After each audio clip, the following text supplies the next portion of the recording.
കർത്താവേ, നിന്റെ ഉന്നതമായ നാമത്തിന് സ്തോത്രം ചെയ്യുന്നു. കർത്താവേ, നിന്റെ വിശുദ്ധ പൗരോഹിത്യത്തെ മഹത്വപ്പെടുത്തണമേ.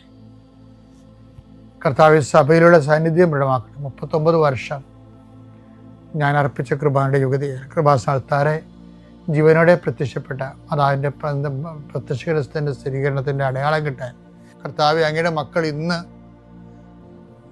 ജീവിതം ആരംഭിക്കാൻ പോവുകയാണ്. ഞാൻ നിങ്ങളുടെ കൂടെ ഉണ്ടാകും, നിങ്ങൾ എവിടെ പോയാലും ഞങ്ങളുടെ കൂടെ വരുമെന്ന് പറഞ്ഞ കർത്താവിൻ്റെ വാഗ്ദാനത്തിന് ആശ്രയിച്ചുകൊണ്ടാണ് അങ്ങയുടെ മക്കൾ യാത്ര ആരംഭിക്കുന്നത്. ഇന്ന് പോകാനുള്ള ഇടങ്ങളെയെല്ലാം, കണ്ടുമുട്ടാനുള്ള ഇടങ്ങളെയെല്ലാം കർത്താവെ അങ്ങയുടെ പ്രത്യേക വാത്സല്യത്തിനും സംരക്ഷണത്തിനുമായി സമർപ്പിക്കുന്നു. ആശുപത്രി പോകുന്നവരുണ്ട് കർത്താവെ,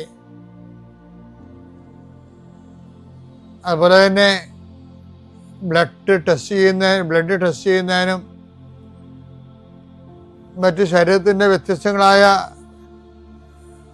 വിഷയങ്ങളെ രോഗപരിശോധന ചെയ്യാൻ വേണ്ടി ടെസ്റ്റ് ചെയ്യുന്നവരുണ്ട്. അവരെ ടെസ്റ്റ് ചെയ്യുന്ന യന്ത്രങ്ങളെ സമർപ്പിച്ച് പ്രാർത്ഥിക്കുന്ന കർത്താവേ, ത്രെഡ്മില്ലിനെ ഉൾപ്പെടെ ഉള്ളവരെ സമർപ്പിച്ച് പ്രാർത്ഥിക്കുന്ന ഈശോയെ, സ്കാനിങ് യന്ത്രത്തെ സമർപ്പിച്ച് പ്രാർത്ഥിക്കുന്ന കർത്താവേ, ഈശോ ആ പലരെയും അങ്ങ് സ്കാനിങ് യന്ത്രത്തിലേക്ക് കയറ്റി കിടത്തിയതിന് ശേഷം അതുവരെ ഉണ്ടായിരുന്ന രോഗം സ്കാനിങ് കഴിഞ്ഞപ്പോൾ ഇല്ലാതെ കണ്ടത് എത്രയോ സാക്ഷ്യങ്ങൾ വന്നു. ഈശോയെ, കൃപാസന സാക്ഷ്യത്തിൻ്റെ വലിയൊരു സാധ്യതയാണ് ദൈവം മനുഷ്യരാശിക്ക് മുമ്പ് തുറന്നിട്ടിരിക്കുന്നത്. കർത്താവ് അത്ഭുതങ്ങൾ പ്രവർത്തിക്കട്ടെ. കർത്താവ് അങ്ങ് അത്ഭുതം പ്രവർത്തിക്കാതെ ജീവിക്കാൻ പറ്റാത്ത മനുഷ്യരാണ് കർത്താവ് പകുതി മുക്കാലും. Not by merit but by grace. സാമ്പത്തിക വിഷയമായാലും, തകർന്നുപോയ ഫാക്ടറി ആയാലും, കച്ചവടമില്ലാത്ത കച്ചവട മേഖലയായാലും, പണം കൈമാറിയിട്ട് അകപ്പെട്ടു പോയവരായാലും, അതുപോലെ തന്നെ ഏജന്റുമാരെ പറ്റിച്ചവരായാലും, അങ്ങനെ വ്യത്യസ്തങ്ങളായ മേഖലയിൽ കുരുങ്ങിപ്പോയവരുണ്ട്. ഈശോയെ, അവരെല്ലാം നീ ഏറ്റെടുക്കണമേ എന്ന് പ്രാർത്ഥിക്കുന്നു. കർത്താവേ, നിന്റെ വിശുദ്ധ പൗരോഹിത്യത്തെ മഹത്വപ്പെടുത്തണേ. കുഞ്ഞുങ്ങളെ സംബന്ധിച്ച് പ്രാർത്ഥിക്കുന്നു, കുഞ്ഞുങ്ങളെ സംബന്ധിച്ച് പ്രാർത്ഥിക്കുന്നു.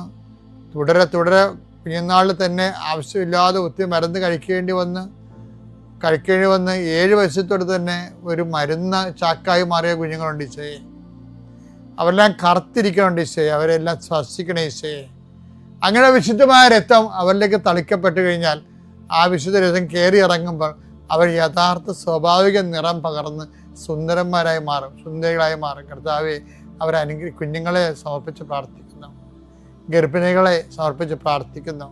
ചില ടെസ്റ്റുകൾ കണ്ടത് കാരണം പേടിച്ചിരിക്കുന്നവരെ സമർപ്പിച്ച് പ്രാർത്ഥിക്കുന്നു. കർത്താവ് ജപ്തി നടപടിയെ, ആ പ്രമാണങ്ങളെ ആശ്രയിച്ച് പ്രാർത്ഥിക്കുന്നു, സ്ഥലത്തെ ആശ്രയിച്ച് പ്രാർത്ഥിക്കുന്നു.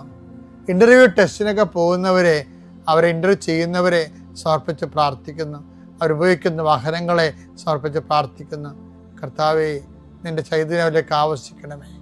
കർത്താവ്, ഇന്ന് രാത്രി അവർ തിരിച്ചു വരുമ്പോൾ കണ്ണീരോടെ വിതക്കുന്നു, ജയഘോഷം തിരിച്ചു വരുമെന്ന് പറഞ്ഞ പോലെ കർത്താവെ, ജയഘോഷം തിരിച്ചു വരുവാൻ, പുതിയ ഉണർവോടുകൂടി തിരിച്ചു വരുവാൻ അങ്ങയുടെ ഉന്നതമായ നാമത്തിൽ, സഭയുടെ അധികാരത്തിൽ, കുരിശടയാളത്തിൽ, ദൈവശക്തിയാൽ ഞാൻ നിങ്ങളെ ഈശോനാമത്തെ ആശീർവദിക്കുന്നു.